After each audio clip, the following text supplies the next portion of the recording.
Պարոն Փաշինյան քիչ առաջ վեհապար հայրապետի մասին խոսելիս ասեցիք դավաճան է, ինձ մոտ դեժավյու առաջացավ, թե ինչպես էին փողոցները լցված ցույցեր անում ձեր դեմ, ձեզ դավաճան կոչելով, ի վերջո Արցախի անկումը գիտենք երբ ա եղել, մի տեսակ, չգիտեմ, ձեզ մոտ ինչ ասոցիացիաներ կան, որ երբ որ ձեզ են ասում դավաճան, հիմա դուք ասում եք վեհապարին դավաճան, չհասկացանք ինչու է նա դավաճան, ինչի է դավաճան, եւ ձեր աշխատակազմի ղեկավարը մի գրառում էր արել, պատկերացնում եք այսպիսի բան Վազգեն առաջինի կամ Գարեգին առաջինի ժամանակ հրապարակել է ձեզ միացած եպիսկոպոսների, արքեպիսկոպոսների լուսանկարը, որովհետև եկեղեցին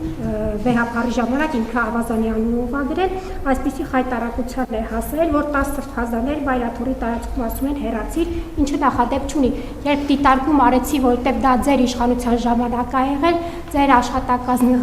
եթե դուք իշխանության չլինեք, գուցե նման բան չլիներ էլ, ձեր աշխատակազմի ղեկավարն ինձ հարցրեց դուք լրագրող եք, թե ձևիստ ակտիվիստ, հիմա դուք ձեր շրջիկ պատարակների խմբերով, ուխտերթեր իրականացնելով հանդերձ, ուզում եմ ձեր հարցը ձեզ վերադարձնեմ, դուք վարչապետ եք, աշխատակազմի ղեկավարը, գործադիր ու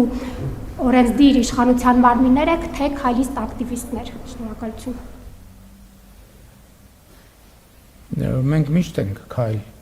անող եւ մենք մեր քայլերը անում ենք եւ մեր քայլերի համար պատասխանատվություն ենք կրում։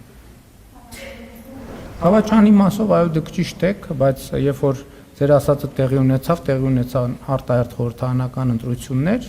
եւ Հայաստանի Հանրապետության քաղաքացիները ազատ, արդար, մրցակցային ժողովրդավարական ընտրություններում քվեարկեցին իրենց դիրքորոշումը արտահայտեցին եւ այդպիսով ենթադրում եմ նաեւ արտահայտեցին թե ով է դավաճանը։